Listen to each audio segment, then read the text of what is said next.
Hello friends, this is Himanshu Ranjan. Today I came up with for CMA inter students. आज मैं आप लोग को बताने वाला हूं कि आप कैसे पोस्ट अकाउंटिंग का जो आप लोग का पेपर है, पेपर नंबर 8, कैसे आप पढ़ाई करोगे। ठीक है, how to study cost accounting. तो जैसे मैं बताता हूं, जैसे देखिए आप लोग का जो पेपर है वो डिफरेंट सेक्शंस में डिवाइडेड है। कौन सा सेक्शन से कितना मार्क्स का आता है वो ऑलरेडी इंस्टीट्यूट आप लोग को बता चुके हैं। फर्स्ट ऑफ ऑल आप यहाँ पे इंडेक्स में आइए। यहाँ पे आप देखिए पोस्ट अकाउंटिंग टेक्निक्स में 30% यहाँ पे वेटेज है, और मेथड ऑफ पोस्टिंग से 30% वेटेज है, और इंट्रोडक्शन टू पोस्ट अकाउंटिंग जैसे कि element of cost, cost accounting standard हो गया, फिर पोस्ट बुक कीपिंग हो गया, तो इसमें 40% वेटेज है। ठीक है फ्रेंड्स, चलिए वीडियो स्टार्ट करने के पहले मैं बता देता हूँ आप लोग को, मेरा टेलीग्राम चैनल है हिमांशु रंजन क्लासेस। आप वहाँ से मेरे क्लासेस से रिलेटेड सारा पीडीएफ डाउनलोड कर सकते हैं।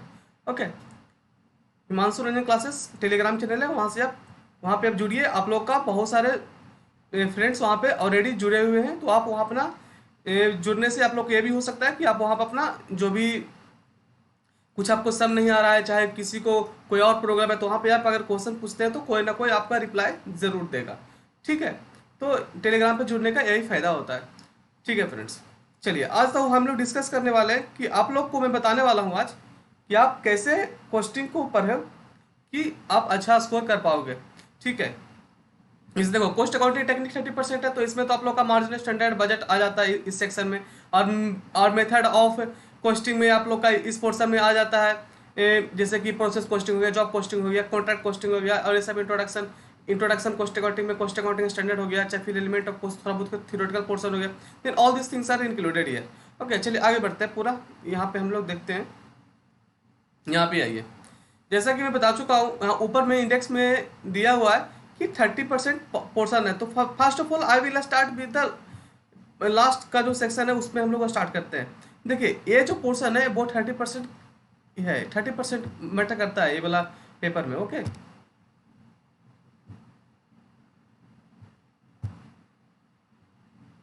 देखो, तो फर्स्ट ऑफ ऑल मैं तो बोलता हूँ ना आपको, सबसे पहले मार्जिनल करो, स्टैंडर्ड करो, बजट करो, ज़्यादा समय नहीं लगेगा। मार्जिनल हम तो मैं बोलता हूँ कि आप मार्जिनल का आराम से पहले जितना भी इसका फॉर्मूला है, पीवी रेशियो हो गया, कंट्रीब्यूशन हो गया, कंट्रीब्यूशन का जैसे कि fixed cost plus profit, sale minus variable cost, फिर कंट्रीब्यूशन का sale into PV ratio, then all the formula, जितना फॉर्मूला बन सकता है हर एक चीज़ का, वो पहले आप एक अपना एक कॉपी बनाओ जिसमें फॉर्मूला लिखो, जिससे कि ये होगा कि कुछ भी फॉर्मूला अगर आप भूलोगे तो फिर से उसको याद कर सकते हो। जैसे पीवी रेशियो हो गया तो change in profit by change in sale into 100, फिर PV ratio contribution by sale into 100।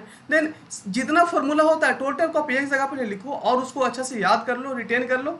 जैसे फिर मार्जिन ऑफ सेफ्टी हो गया, उसका फॉर्मूला हो गया। तो ऑल दिस थिंग आप अपना कॉपी एक बनाओ, उसमें फॉर्मूला लिखो, जिससे कि होगा कि फॉर्मूला अगर याद रहेगा तो पिछली सब बना दोगे। मार्जिनल कॉस्टिंग बहुत ही इजी है आप लोग का इस पेपर में। जो पेपर नंबर आप लोग का कौन सा पेपर नंबर है, पेपर नंबर 8 है ना, पेपर नंबर 8, इसमें तो आप लोग का इजी पोर्शन है मार्जिनल कॉस्टिंग का। बट जो आप लोग का जो ग्रुप 2 हो गया, उसमें भी मार्जिनल कॉस्टिंग है, तो उसमें डिसीजन मेकिंग रिलेटेड सम्स उसमें दिया हुआ है। तो यहाँ पे अगर आप मार्जिनल कॉस्टिंग अगर अच्छा से कर लेते हो ना, तो वहाँ पे भी आपको हेल्प होगा। तो मैं आपको इतना ही बोलता हूँ कि आप मार्जिनल कॉस्टिंग, स्टैंडर्ड कॉस्टिंग और बजट, ये तीनों जो चैप्टर है आपका ग्रुप 1 में भी है और आपका ग्रुप 2 में भी है। तो क्यों नहीं आप ग्रुप 1 में इसको अच्छे से मेहनत करो, ताकि इसको आपको ग्रुप 2 में भी आपको हेल्पफुल हो सकता है। बहुत सारे स्टूडेंट्स ऐसे भी होंगे जो कि बोथ ग्रुप अपीयर कर रहे हैं एग्जाम, तो उन लोग को तो अच्छा से करना चाहिए, क्योंकि अगर यहाँ पे आप अच्छा से कर लेते हो तो वहाँ भी आप अच्छा से कर पाओगे। ठीक है, क्योंकि वहाँ पे आपका डिसीजन मेकिंग से रिलेटेड थोड़ा सम होता है। बट वहाँ पे अगर एमसीक्यू आता है, वो तो एमसीक्यू भी तो आपको डायरेक्ट ही पूछेगा ना, जैसे कुछ भी पीवी रेशियो निकालने पूछ देगा, चाहे मार्जिन ऑफ सेफ्टी निकालने पूछ देगा। तो ऐसा पढ़ाई करो। ठीक है, मार्जिनल कॉस्टिंग अच्छा से करो। मार्जिनल कॉस्टिंग में बताता हूँ आपको, सिर्फ आपको सम कर जाना, इसमें जो थ्योरेटिकल पोर्शन है वो आप नहीं भी करोगे तो कम चल जाएगा। ठीक है, अब स्टैंडर्ड कॉस्टिंग में आते हैं। स्टैंडर्ड कॉस्टिंग में भी, इसमें भी आपका material cost variance, labour variance, ये तो ये सब कुछ है। तो आप अच्छा से पढ़ो, और इसमें लगता है 2 ही वेरिएंस दिया हुआ है, फिक्स्ड और वेरिएबल। जो ओवरहेड वेरिएंस होता है वो हमको लगता है कि इसमें इस मैट में जो आप लोग का जो पेपर नंबर 8 है कॉस्ट अकाउंटिंग, इसमें नहीं है। आप लोग का जो ग्रुप 2 होगा शायद उसमें होगा।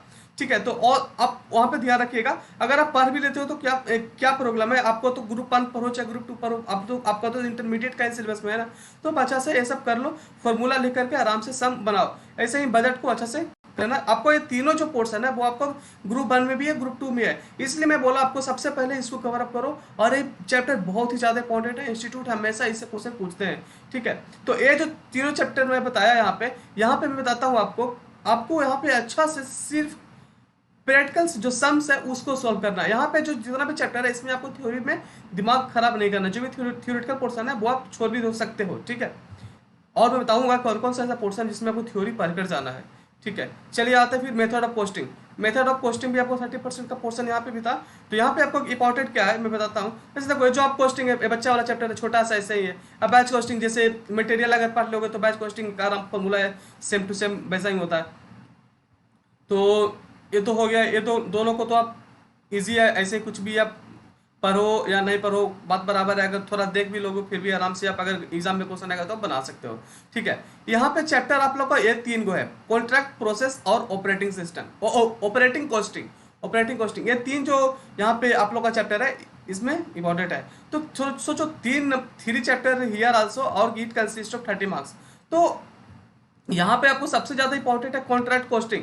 कॉन्ट्रैक्ट कॉस्टिंग से क्वेश्चन आता ही आता है, कॉन्ट्रैक्ट कॉस्टिंग हमेशा करके जाओ, ठीक है। कॉन्ट्रैक्ट कॉस्टिंग हमेशा आप करके जाओ। मैं बताता हूँ कॉन्ट्रैक्ट कॉस्टिंग बहुत ही ज्यादा इजी चैप्टर है, बहुत ही ज्यादा इजी चैप्टर है। अगर आप छोटा में भी आप 11-12 में पढ़े होगे, फाउंडेशन पर है ट्रेडिंग पीएल की, तो इसी तरह से इसमें तो अच्छा से कॉन्ट्रैक्ट अकाउंट बनता है। तो मतलब एक्सपेंस इनकम तो आप ऐसे पढ़े होगे तो आप इसमें, बट इसमें थोड़ा सा मैं बता देता हूँ, जिससे इसमें जो डिग्री ऑफ कंप्लीशन होता है ये सब ध्यान रखना।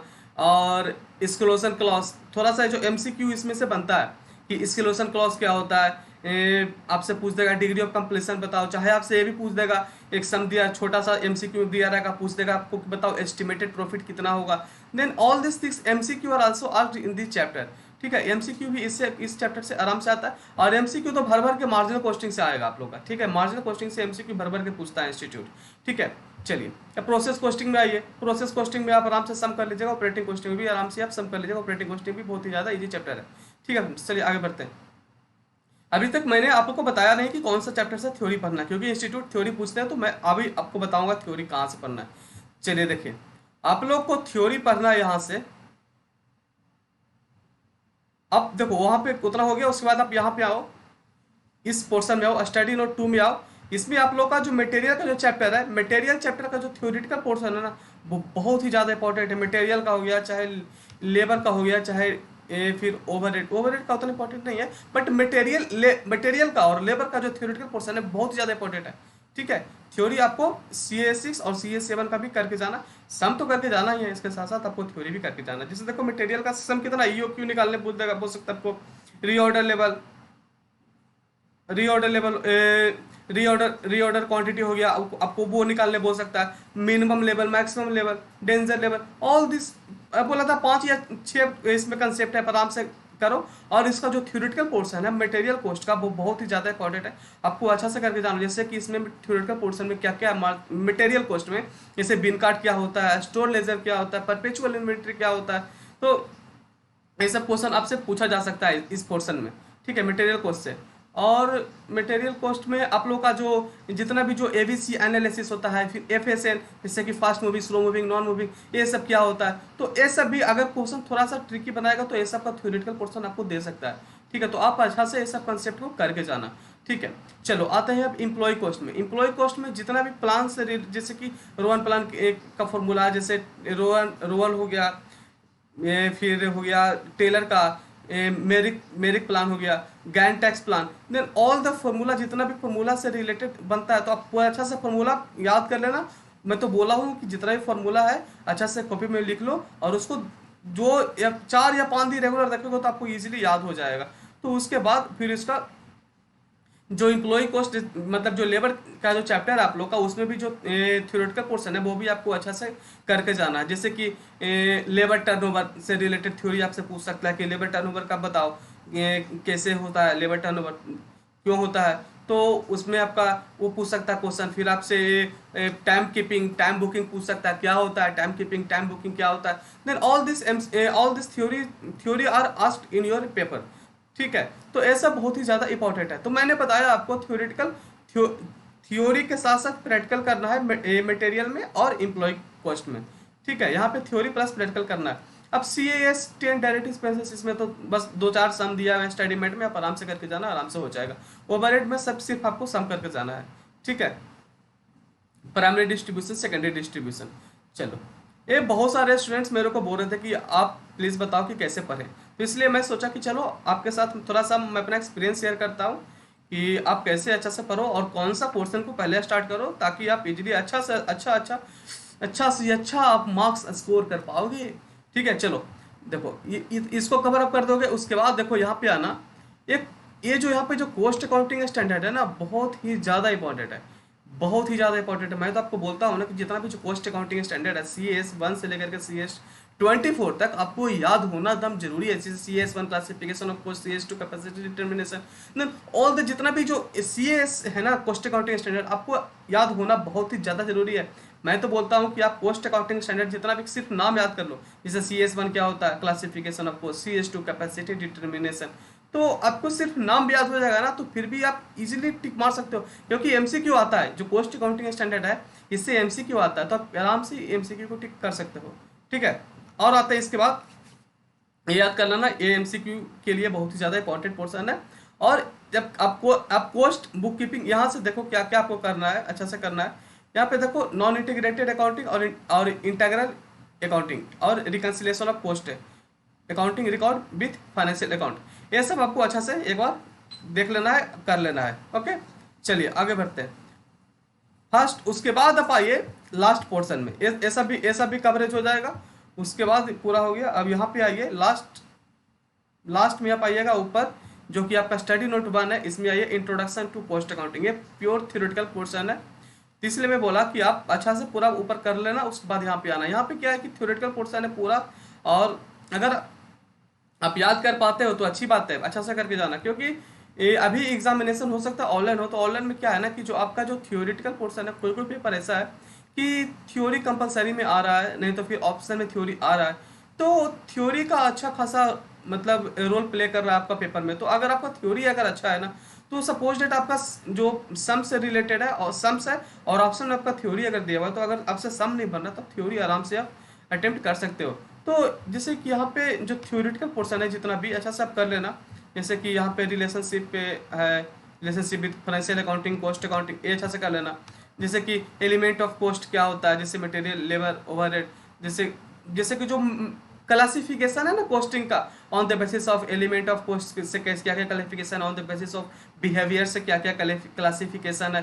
देन आपका जो क्लासिफिकेशन से रिलेटेड जितना भी जो कॉस्टिंग है, तो वो आपको अच्छा से कर लेना। जैसे कि आपसे पूछ सकता है कि बताओ संक कॉस्ट क्या होता है, रेलिवेंट कॉस्ट क्या होता है, तो ये सब थ्योरेटिकल पोर्शन आपको आना बहुत ही ज़्यादा जरूरी है। अब फिर है कि role of cost accountant organisation, तो थ्योरेटिकल पोर्शन है, अच्छा से कर लेना। ठीक है फ्रेंड्स, तो मेरे बताने का मतलब यही था आपको आज, कि सबसे पहले मार्जिनल स्टैंडर्ड बजट कंप्लीट करो, जिससे ये होगा कि आप अच्छा खासा 30% आप आराम से कवरेज करोगे। ठीक है, 30% आराम से आपका पेपर का कवरेज हो जाएगा, 30% यहाँ से हो जाएगा। उसके बाद यहाँ पे आओ, उसके बाद आपका कॉन्ट्रैक्ट प्रोसेस ऑपरेटिंग कर लो, ये फिर कर लेते हो 60%। डेट मीन्स कि आप ये जॉब अब और बैच कॉस्टिंग तो बच्चा वाला चैप्टर है, आराम से छोटा है, एक मतलब 1 घंटा का दोनों चैप्टर है, 1 घंटा का दोनों चैप्टर है, आराम से हो जाएगा। अगर ये दोनों पोर्शन अगर आप कर लेते हो, तो आपका 50% आपका जो सिलेबस है वो कवरेज है, 50%, मोर देन 50% आपका सिलेबस कवरेज है। उसके बाद मैं बताता हूँ, आप ये कर लो मटेरियल, लेबर और ओवरहेड, तो फिर आपका ऑलमोस्ट 70+ आपका कवरेज हो चुका है, 70+ कवरेज आप कर चुके हो। उसके बाद आप आओ थ्योरेटिकल पोर्शन में, थ्योरेटिकल पोर्शन जितना भी है ये सब कर लेना, ये पढ़ लेना। स्टडी नोट 1 को थ्योरेटिकल पोर्शन हो गया आपका, और एक कॉस्ट अकाउंटिंग स्टैंडर्ड आपका थ्योरेटिकल पोर्शन हो गया। तो ये सब जो थ्योरेटिकल पोर्शन है ना, इसमें से आपका जो MCQ बनता है ना, MCQ बहुत ही ज़्यादा बनता है। यहाँ पे जितना भी थ्योरेटिकल पोर्शन है, MCQ आने के चांसेस बहुत ही ज़्यादा होता है। ठीक है, तो ये सब आप अच्छा से कर लेना। अब हाँ, थोड़ा और बता देता हूँ कि MCQ कहाँ से, कौन कौन चैप्टर से MCQ ज़्यादा आता है। जैसे मार्जिनल कॉस्टिंग हुआ, वहाँ से MCQ आपको मिलेगा, स्टैंडर्ड कॉस्टिंग से आपको MCQ मिलेगा, जो कि मिलना ही मिलना है आपको। कॉन्ट्रैक्ट कॉस्टिंग से नहीं भी मिल सकता है आपको, अगर पूछेगा तो आपको जो मैं बताया ना थ्योरेटिकल पोर्शन, एक्सक्लूजन क्लॉज क्या होता है, आप degree of completion, estimated profit का छोटा छोटा कैलकुलेशन आपको दे सकता है। ठीक है, तो ये सब आपको पूछ सकता है, ये भी पूछ सकता है कि चलो बताओ कि पीएल में कितना जाएगा, रिजर्व में कितना जाएगा। तो ये सब आपका छोटा छोटा अगर कैलकुलेशन आपसे पूछ सकता है कॉन्ट्रैक्ट कॉस्टिंग में, एमसीक्यू की तरह। ठीक है, चलो। और यहाँ पे एमसीक्यू में आपका जो बैच कॉस्टिंग है वो आपका batch costing MCQ typing chapter है। ठीक है, तो आप इसको एमसीक्यू टाइप इसको पढ़ लेना, पूछ सकता है एग्जाम में। ठीक है, कॉस्ट अकाउंटिंग स्टैंडर्ड एमसीक्यू के लिए बहुत ही ज़्यादा इंपॉर्टेंट है, एमसीक्यू इससे आता ही आता है। ठीक है, और मटेरियल से रख लेना एमसीक्यू आ सकता है, और लेबर से तो आता ही है। ठीक है, क्योंकि लेबर में इतना सारा फार्मूला है तो वहाँ से एमसीक्यू बनता है। ठीक है, चलो। और यहाँ पे आप जो जितना भी जो क्लासिफिकेशन ऑफ कॉस्ट है उससे रिलेटेड, वहाँ से रिलेटेड एमसीक्यू बनता है। ठीक है फ्रेंड्स, तो आज मैं आपको बताया कि आप कैसे क्वेश्चन को अच्छा से पढ़ो ताकि आप इजिली अच्छा से कवर अप कर सकते हो। अब मैं बताता हूँ, आप इजिली एग्जामिनेशन स्कोर कर सकते हो पोस्ट अकाउंटिंग में। बस मैं जो बताया वे ऑफ स्टडी आप उसको फॉलो करो, आप अच्छा स्कोर कर पाओगे। ठीक है फ्रेंड्स, तो आज वीडियो यहीं तक रखते हैं। वीडियो अगर अच्छा लगेगा ना तो वीडियो को लाइक करिएगा, शेयर करिएगा, और मेरे चैनल को जरूर से जरूर सब्सक्राइब करिएगा। So thank you.